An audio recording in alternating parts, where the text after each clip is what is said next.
ಮೇ 5ರ ನಂತರ ರಾಜ್ಯ ರಾಜಕಾರಣದಲ್ಲಿ ಮಹತ್ವದ ಬೆಳವಣಿಗೆ ನಡೆಯಲಿದೆ. ಪಂಚರಾಜ್ಯ ಚುನಾವಣಾ ಬಳಿಕ ರಾಜ್ಯದಲ್ಲಿ ಅಲ್ಲೋಲ ಕಲ್ಲೋಲ ನಡೆಯಲಿದೆ. ಮುಂದಿನ ತಿಂಗಳೇ ಕಾಂಗ್ರೆಸ್ನಲ್ಲಿ ಕ್ರಾಂತಿ ಆಗತ್ತಾ? ಯಾಕಂತಂದ್ರೆ ಆ ರೀತಿಯಾದಂತಹ ಒಂದಷ್ಟು ಚರ್ಚೆಗಳು ನಡೀತಾ ಇದೆ. ಸದ್ಯ ಇದಕ್ಕೆ ಪುಷ್ಟಿ ನೀಡುವಂತಹ ಒಂದು ಸ್ಟೇಟ್ಮೆಂಟ್ ಅನ್ನು ಕೊಡಲಾಗಿದೆ.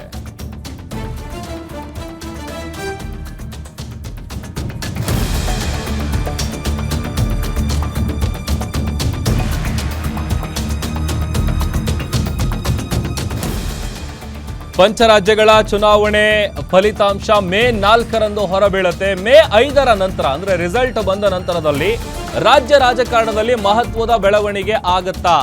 ಪಂಚರಾಜ್ಯ ಚುನಾವಣಾ ಬಳಿಕ ರಾಜ್ಯದಲ್ಲಿ ಅಲ್ಲೋಲ ಕಲ್ಲೋಲ ಗ್ಯಾರಂಟಿನ? ಮುಂದಿನ ತಿಂಗಳೇ ಕಾಂಗ್ರೆಸ್ನಲ್ಲಿ ಕ್ರಾಂತಿ ಆಗತ್ತಾ?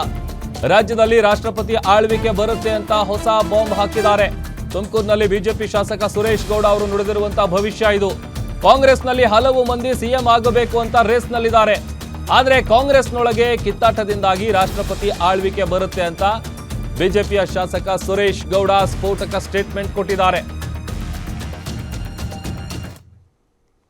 ಅವರ ಹೇಳಿಕೆ, ಸಿದ್ದರಾಮಯ್ಯನವರ ನಡೆ ನೋಡಿದ್ರೆ ಮೇ 5ನೇ ತಾರೀಕು ಆದಮೇಲೆ 5 ರಾಜ್ಯಗಳ ಚುನಾವಣೆಯ ರಿಸಲ್ಟ್ ಬಂದ ಮೇಲೆ ತಮಿಳುನಾಡು, ಕೇರಳ, ಪಾಂಡಿಚೇರಿ, ಅಸ್ಸಾಂ ಮತ್ತು ವೆಸ್ಟ್ ಬೆಂಗಾಲ್ ಈ ರಿಸಲ್ಟ್ ಬಂದ ಮೇಲೆ ಮೇಲ್ನೋಟಕ್ಕೆ ಅನಿಸಿದೆ ಕರ್ನಾಟಕದಲ್ಲಿ ಕಾಂಗ್ರೆಸ್ ಸರ್ಕಾರ ಕ್ರಾಂತಿಗೆ ಒಳಗಾಗುತ್ತೆ ಅನ್ನೋದು ಮೇಲ್ನೋಟಕ್ಕೆ ಕಾಣಿಸ್ತಾ ಇದೆ.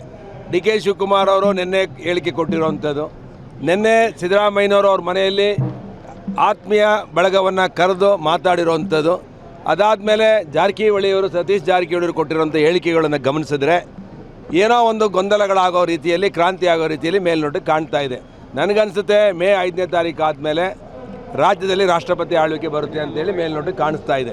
ಯಾಕೆಂದರೆ ಕಾಂಗ್ರೆಸ್ನಲ್ಲಿರುವಂಥ ಆಂತರಿಕ ಕಚ್ಚಾಟ, ನಾನು ಮುಖ್ಯಮಂತ್ರಿ ಆಗಬೇಕು ಅಂತ ಜಿ ಪರಮೇಶ್ ಸಾಹೇಬರು ತುಮಕೂರಿಂದ, ಸತೀಶ್ ಜಾರಕಿಹೊಳಿಯವರು ನಾನು ಮುಖ್ಯಮಂತ್ರಿ ಆಗಬೇಕು ಅಂತೇಳಿ, ಎಂ ಬಿ ಪಾಟೀಲ್ರು ನಾನು ಮುಖ್ಯಮಂತ್ರಿ ಆಗಬೇಕು ಅಂತೇಳಿ, ಡಿ ಕೆ ಶಿವಕುಮಾರ್ ಆಲ್ರೆಡಿ ಮುಖ್ಯಮಂತ್ರಿ ಆಗೋಗಿದ್ದಾರೆ. 10ನೇ ತಾರೀಕು ಡೇಟು ಫಿಕ್ಸ್ ಆಗೋಗಿದೆ. ಅದರಿಂದ ಇದು ಎಲ್ಲಿಗೆ ಹೋಗಿ ನಿಲ್ಲುತ್ತೋ ಗೊತ್ತಿಲ್ಲ.